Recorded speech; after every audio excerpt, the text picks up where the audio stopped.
বলছে ওয়াবিল আখিরাতি হুম ইউকিনুন। আল্লাহ সুবহানাহু ওয়া তাআলা সূরা তাকাসুরের মধ্যে বলছেন ইয়াকিনের মাত্রাটা কোন লেভেলে হতে হবে। সূরা তাকাসুরে কিভাবে বারবার ইয়াকিনের দিকে নিয়ে যাওয়ার কথা বলা হয়েছে,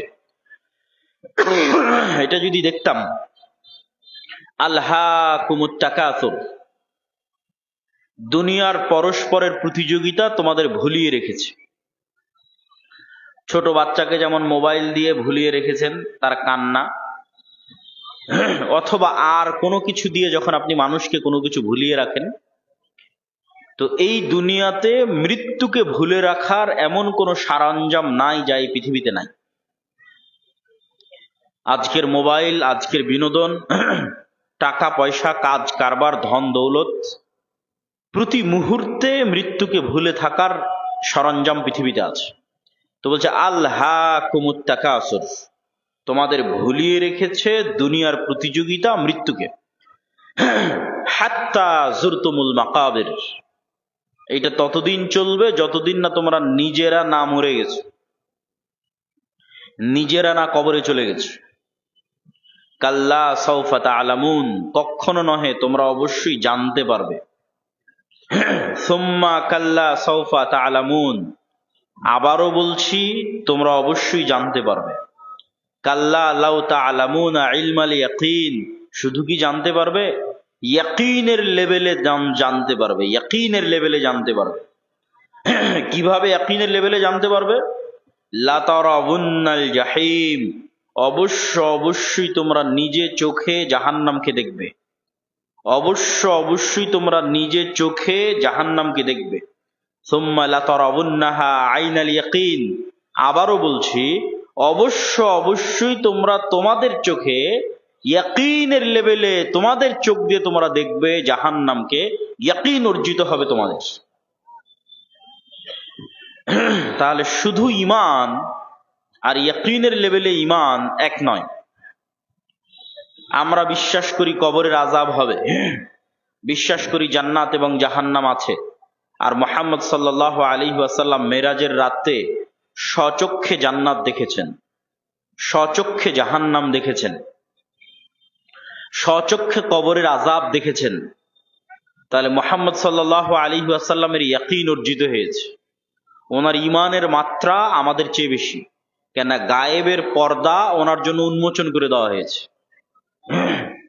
উনি গায়েবের পর্দা চিরে 7 আসমান পর্যন্ত পৌঁছে গেছেন, ফলে ওনার ইয়াকিন অর্জিত হয়েছে। এই গায়েবের উপর ইয়াকিন কেন দরকার? এটাই মুসলমানদের মুক্তির একমাত্র রাস্তা, ঈমান বিল গায়েব, এবং মুসলমানদের অধপতনের একমাত্র কারণ ঈমান বিল গায়েব না থাকা। আজকের মুসলমানেরা আজকের আমেরিকা এবং আজকের ইসরায়েলের তুলনায় যত দুর্বল, আজকের গাজার মানুষ, আজকের রোহিঙ্গারা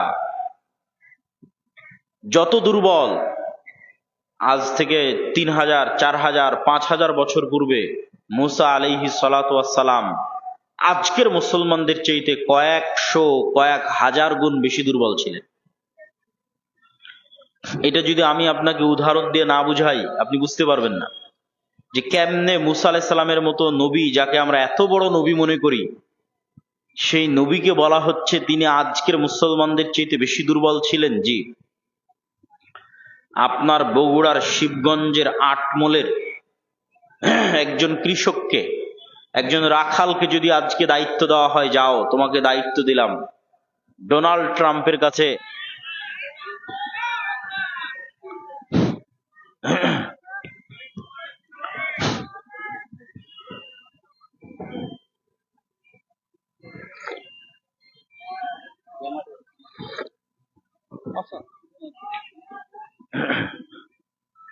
জেনারেটর আছে না?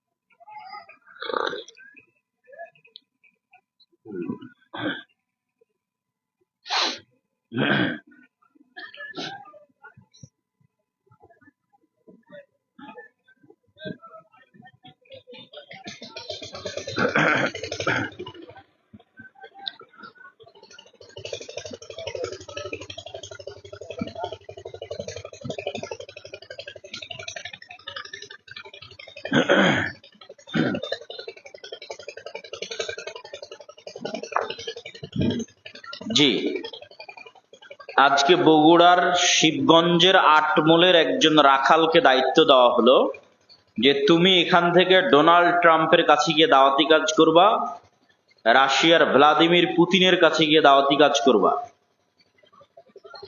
তো এই আটমোলের এই কৃষক ডোনাল্ড ট্রাম্পের চেয়ে যত দুর্বল, আজ থেকে 4000 বছর আগে মুসা আলাইহিস সালাম ফেরাউনের তুলনায় তার চেয়ে বেশি দুর্বল ছিলেন। আপনার আটমোলের একজন সাধারণ রাখাল আজকের আমেরিকার প্রেসিডেন্ট ডোনাল্ড ট্রাম্পের তুলনায় যত দুর্বল, আজ থেকে 4000 বছর পূর্বে মুসা আলাইহিস সালাম ফেরাউনের তুলনায় তার চেয়ে বেশি দুর্বল ছিলেন। বাস্তবে আপনাকে বুঝিয়ে দিচ্ছি। আজকে শিবগঞ্জের আটমোলের এই কৃষকের নিজের জমি জায়গা আছে, তার বাপ মায়ের পরিচয় আছে, আত্মীয় স্বজনের পরিচয় আছে, যত গরিব হোক। আর আজ থেকে 4000 বছর আগে মুসা আলাইহিস সালাম এমন এক গোলাম কওমের মেম্বার, এমন এক গোলাম জাতির সদস্য, যে গোলাম জাতির ইউযাববিহুনা আবনাআকুম, যাদের প্রত্যেক ছেলে সন্তানকে জবাই করার আদেশ দেওয়া আছে। বাপ মা বেঁচে থাকতেও পরিচয় দিতে পারছে না যে এটা আমার সন্তান। বাপ মা বেঁচে থাকতেও বলতে পারছে না যে মুসা আমার সন্তান। তাহলে মুসার বাপ মা নাই। মুসার নিজস্ব কোনো পরিচয়, যে পরিচয় দিবে যে আমি বানু ইসরাইলের সদস্য, এটার সাহস, এটার বৈধতা ফেরাউনের যুগে মুসা আলাইহিস সালাতু ওয়াস সালামের ছিল না। দুই, আজকের এই আটমোলের এই কৃষক ফাঁসির দণ্ডে দণ্ডিত আসামি নয়। আর মুসা আলাইহিস সালামকে যখন বলা হচ্ছে যাও ফেরাউনের কাছে, ইযহাব ইলা ফিরআউন ইন্নাহু তাগা, তখন মুসা আলাইহিস সালাতু ওয়াস সালাম ফেরাউনের দরবারে ফাঁসির দণ্ডে দণ্ডিত আসামি, পাওয়া মাত্র হত্যা করা হবে। আজকের আটমোল শিবগঞ্জের কৃষক ডোনাল্ড ট্রাম্পের নিমক খাওয়া নয়, যে ট্রাম্প তার বাড়ি গাড়ি টাকা পয়সা সবকিছু করে দিয়েছে এই জন্য তার কাছে নত থাকতে হবে, এটার কোনো প্রয়োজনীয়তা নাই। কিন্তু মুসা আলাইহিস সালাম বড়ই হয়েছে ফেরাউনের বাড়িতে, খেয়েছে ফেরাউনের, থেকেছে ফেরাউনের বাড়িতে।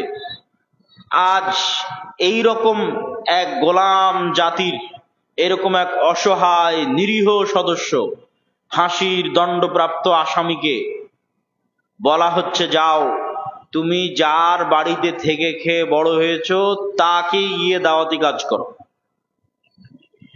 চার, আজকের যেই কৃষককে বলা হচ্ছে যাও তুমি ডোনাল্ড ট্রাম্পের কাছে দাওয়াতি কাজ করো, সে এখন মানুষের বাড়ির চাকর নয়।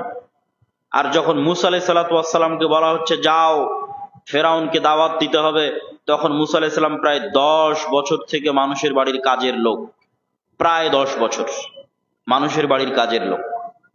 তাহলে প্রায় 10 বছর থেকে মানুষের বাড়ির কাজের লোক, ফাঁসির দণ্ডপ্রাপ্ত আসামি, এমন এক গোলাম জাতির সদস্য যেখানে পরিচয় দেওয়া, বাপ মায়ের পক্ষে পরিচয় দেওয়া সম্ভব নয়, এটা আমার সন্তান, এই পরিচয় দিতে পারবে না, অসম্ভব, পরিচয় দিলে দুনিয়া থেকে বিদায় নিয়ে যেতে হবে।